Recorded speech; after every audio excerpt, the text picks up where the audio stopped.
नमस्कार, मैं कमलेश कबीर आपका एक बार फिर स्वागत करता हूं इस नए एपिसोड में। आज के इस एपिसोड में हम बात करने वाले हैं नरेंद्र मोदी के नागपुर दौरे की। जिस तरीके से कयास लगाए जा रहे थे कि नरेंद्र मोदी नागपुर जा रहे हैं, और सबसे बड़ी बात इसमें यह थी, इस दौरे की अगर आप खासियत देखोगे तो बीच में जो खबरें आई थी, खबरें ये थी कि भारतीय जनता पार्टी और आरएसएस के बीच में सब कुछ ठीक नहीं चल रहा है। और इसको आपने ये भी देखा कि जिस तरीके से लोकसभा चुनाव के बाद में दरबारी मीडिया ने इसको एक मुद्दा बनाए रखा। अब यहां पर जो समझने वाली बात है वो ये है कि आरएसएस हमेशा से भारतीय जनता पार्टी की अभिभावक के रूप में रही है। और आरएसएस की अगर हम बात करें तो बहुत बड़ा संगठन है, छोटा संगठन है नहीं। और भारतीय जनता पार्टी दुनिया की सबसे बड़ी पार्टी। अब ऐसी स्थिति में जरूरी नहीं है कि हर एक मसले पर आरएसएस और भारतीय जनता पार्टी की राय एक जैसी हो। अब इसमें आपने देखा जिस तरीके से आरएसएस के सरसंघ संचालक मोहन भागवत के दो से तीन बयान जो इस तरीके से थे कि उनसे यह लगता था कि आरएसएस जो है वो हिंदुत्व छोड़कर सेकुलर होता जा रहा है। लेकिन इसके उलट भारतीय जनता पार्टी का जो स्टैंड था वो अलग दिखाई दिया। अब ऐसे मौके पे चूंकि जेपी नड्डा का कार्यकाल पूरा हो चुका था लोकसभा चुनाव से पहले, और लोकसभा चुनाव के लिए उनके कार्यकाल को एक्सटेंड किया गया था, और फिर उसके बाद में लगातार जो है वो कयास लगाए जा रहे थे कि अब भारतीय जनता पार्टी को नया अध्यक्ष ढूंढना पड़ेगा, जिसकी डेडलाइन सबको यह थी कि जनवरी के आखिर तक जो है वो नया अध्यक्ष मिल जाएगा।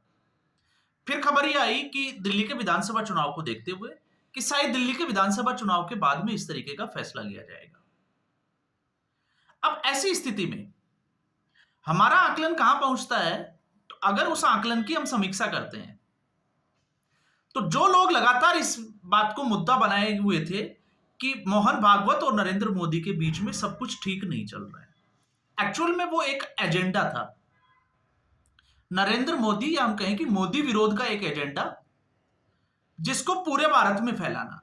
और इसके लिए कौन कौन सी ताकतें थी वो आपको पता ही है कि पूरे देश और दुनिया ने उसको देखा। अब किस तरीके से, आप सोच के देखिए, एक लोकसभा चुनाव को मैं थोड़ा सा बाद में लेके आऊंगा, उससे पहले राजस्थान का विधानसभा चुनाव, मध्य प्रदेश का विधानसभा चुनाव, हरियाणा का विधानसभा चुनाव, महाराष्ट्र का विधानसभा चुनाव और अभी दिल्ली का विधानसभा चुनाव। तो जो लोग ये गारंटी से दावे करते थे कि सब कुछ ठीक नहीं चल रहा है, तो सबसे बड़ी बात कि भारतीय जनता पार्टी क्या डिसीजन लेती है, आज तक मीडिया ना तो मुख्यमंत्री का आकलन कर पाता है, अनुमान लगा पाता है, और ना ही भारतीय जनता पार्टी के किसी फैसले का अनुमान लगाना पाता है। और जो लोग ये कहते हैं कि सूत्रों के हवाले से खबर है, तो 2014 के बाद में वो सूत्र कौन से हैं, मुझे लगता है कि उसकी भी छानबीन होनी चाहिए। अब 2014 के बाद में तो अमित शाह और प्रधानमंत्री नरेंद्र मोदी के बीच में, या हम कहें कि भारतीय जनता पार्टी की आला कमान जो डिसीजन लेती है, बहुत ही रेयर केस में ऐसा होता है कि कोई खबर जो है वो लीक हो जाए। तो ऐसी स्थिति में, और वो मैं बड़ा अचंभे में रहता हूं कई बार कि ऐसी खबर जो है वो दरबारी मीडिया को सबसे पहले कहां से पहुंचती है, क्योंकि भारतीय जनता पार्टी के ही बड़े नेता अनभिज्ञ रहते हैं, लेकिन दरबारी मीडिया को तुरंत पता चल जाती है कि सूत्रों के हवाले से खबर है कि नरेंद्र मोदी प्रधानमंत्री पद से हटाए जाने वाले हैं, अमित शाह का जो है वो बुरे दिन शुरू हो गए हैं। तो अब ये इनका जो है वो सूत्रों के हवाले से कहां से आता है, ये तो ये लोग जाने। लेकिन मैं पहले भी कहता था कि अगर आप पर्सनल एक आकलन को देखोगे तो राजस्थान में किसी ने सोचा भी नहीं था कि भजनलाल शर्मा जो है वो मुख्यमंत्री बनेंगे। अब भजनलाल शर्मा जब मुख्यमंत्री बने तो उनका बैकग्राउंड बड़ा इंपॉर्टेंट हो जाता है। तो भजनलाल शर्मा आरएसएस से आते हैं, उस संगठन से आते हैं। तो जब कयास ये लगाए जा रहे थे कि वसुंधरा राजे मुख्यमंत्री होगी, और वसुंधरा राजे मजबूत नेता और एक मजबूत लीडर, शक्ति प्रदर्शन जैसी खबरें भी जो है वो निकल कर आई, लेकिन जिस तरीके से उनको मनाया गया और आपको पता होगा उस वक्त राजनाथ सिंह को यह कमान दी गई थी, पर्यवेक्षक के रूप में राजस्थान भेजा गया था। तो आखिर भजनलाल शर्मा जो आखिरी पंक्ति में बैठा हुआ व्यक्ति, वो अचानक से मुख्यमंत्री कैसे बन गया? तो इसका मतलब कि भारतीय जनता पार्टी और संघ के बीच में सब कुछ ठीक था। ये पहला एग्जाम्पल। दूसरा हम बात करते हैं, और ये चुनाव हुआ था 2023 के आखिर में, मध्य प्रदेश। मध्य प्रदेश में सबको यह लग रहा था, जिस तरीके से एक लैंडस्लाइड विक्ट्री हुई और उसके बाद में शिवराज सिंह चौहान गद्दावर नेता, तो आप सोच के देखिए कि मोहनलाल यादव का नाम अचानक से कहां से आ गया? किसी ने कोई सोच पाया? हालांकि उस वक्त तो जो है वो ओपिनियन पोल और एग्जिट पोल ये कह रहे थे कि भारतीय जनता पार्टी राजस्थान भी हार रही है और मध्य प्रदेश भी हार रही है। तो फिर मोहनलाल यादव का नाम कहां से आया? अब उसके बाद में अगर हम देखते हैं तो आप आ जाइए लोकसभा के चुनाव में। लोकसभा चुनाव में एक टिप्पणी, जिसको हम कह सकते हैं कि अपरिपक्व टिप्पणी जेपी नड्डा के द्वारा की गई कि अब भारतीय जनता पार्टी को आरएसएस की जरूरत नहीं है। और ये सारा जो रायता जो फैला था वो उसी एक, जिसको कहे कि एक स्टेटमेंट को लेकर फैला था, और उस स्टेटमेंट को हम कह सकते हैं कि वो जेपी नड्डा का एक गलत स्टेटमेंट था। अब 2024 के लोकसभा चुनाव का जो परिणाम आया, भारतीय जनता पार्टी की सीटें जहां 350 का अनुमान था वो 240 के आसपास आ गई। तो उसके पीछे कई कारण थे जिनकी हमने पहले ही चर्चा की, तो उसमें हम दोबारा से वक्त जो है वो जाया नहीं करेंगे। बस हम इतना कह सकते हैं, हो सकता है अति आत्मविश्वास भारतीय जनता पार्टी के नेताओं का, लोगों का अति आत्मविश्वास भी कह सकते हैं कि लोग जो है वो घरों से बाहर ही नहीं निकले, या फिर आरक्षण, या फिर हम कह सकते हैं जिस तरीके से संविधान बदलो, तो कुछ ना कुछ जो है वो आरएसएस एक फैक्टर जो है वो हो सकता है।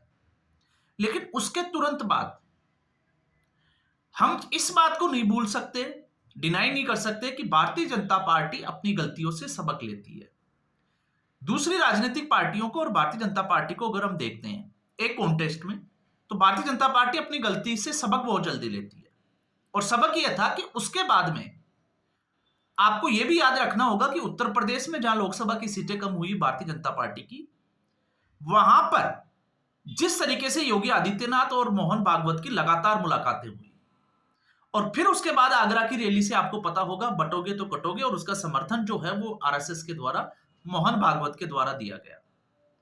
और उसके बाद में हम आ जाते हैं हरियाणा। तो हरियाणा में नायब सिंह सैनी, मोहनलाल खट्टर को चुनावों से पहले हटाया जाता है, नायब सिंह सैनी को मुख्यमंत्री बनाया जाता है। तो फिर नायब सिंह सैनी का बैकग्राउंड क्या है? वो भी तो संघ से ही आते हैं। और फिर ऐसी स्थिति में आरएसएस चुनावी मैदान में उतरता है, और हरियाणा में जीत जो है वो अप्रत्याशित, जिसकी कोई कल्पना भी नहीं कर सकता था, क्योंकि हरियाणा आंदोलन का केंद्र रहा, किसान आंदोलन का, अग्निवीर योजना का जो है वो बड़े एक आंदोलन का, ओल्ड पेंशन स्कीम का, और तमाम तरीके के मुद्दे हरियाणा में जो है वो बड़े हावी थे, जिसमें एक महिला पहलवानों का मुद्दा भी था। उसके बावजूद भारतीय जनता पार्टी जो है वो कांग्रेस पार्टी के जबड़े से जीत को निकाल कर ले जाती है। तो फिर आप उसको क्या कहोगे? लेकिन फिर भी एक मीडिया वर्ग जो है वो लगातार नरेंद्र मोदी को, 6 महीने के प्रधानमंत्री है, 2 साल के हैं, 3 साल के हैं, 27 तक है, तमाम तरीके की जो है वो अपनी कहानी चलाता रहा।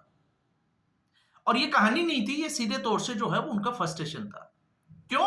क्योंकि इस तरीके की खबरें जो है वो एक विशेष समुदाय और वर्ग जो है, जो एंटी बीजेपी कह सकते हैं, एंटी नेशनलिस्ट कह सकते हैं, ये लोग जो है वो सुनना पसंद करते हैं।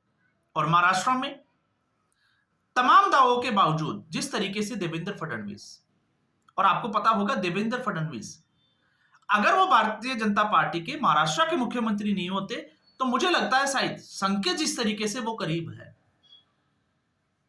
उस हिसाब से भारतीय जनता पार्टी के अध्यक्ष होते। लेकिन महाराष्ट्र में भी लैंडस्लाइड हुई और देवेंद्र फडणवीस को मुख्यमंत्री बनाया गया। अब हम आ जाते हैं ताजा उदाहरण दिल्ली विधानसभा चुनाव। आप जो है वो लगातार दावे कर रही थी, आपका तिलिस्म तोड़ा भारतीय जनता पार्टी ने। और आप सोच के देखिए, साहिब सिंह वर्मा जो पूर्व मुख्यमंत्री रहे, उनके बेटे प्रवीश वर्मा, उनको टिकट नहीं दिया गया लोकसभा में, उनको विधानसभा की तैयारी के लिए बोला गया। सीट थी नई दिल्ली की। अब आप सोच के देखिए कि अरविंद केजरीवाल को जो अपनी सीट पर हरा दे, क्या वो मुख्यमंत्री पद का प्रबल दावेदार नहीं था?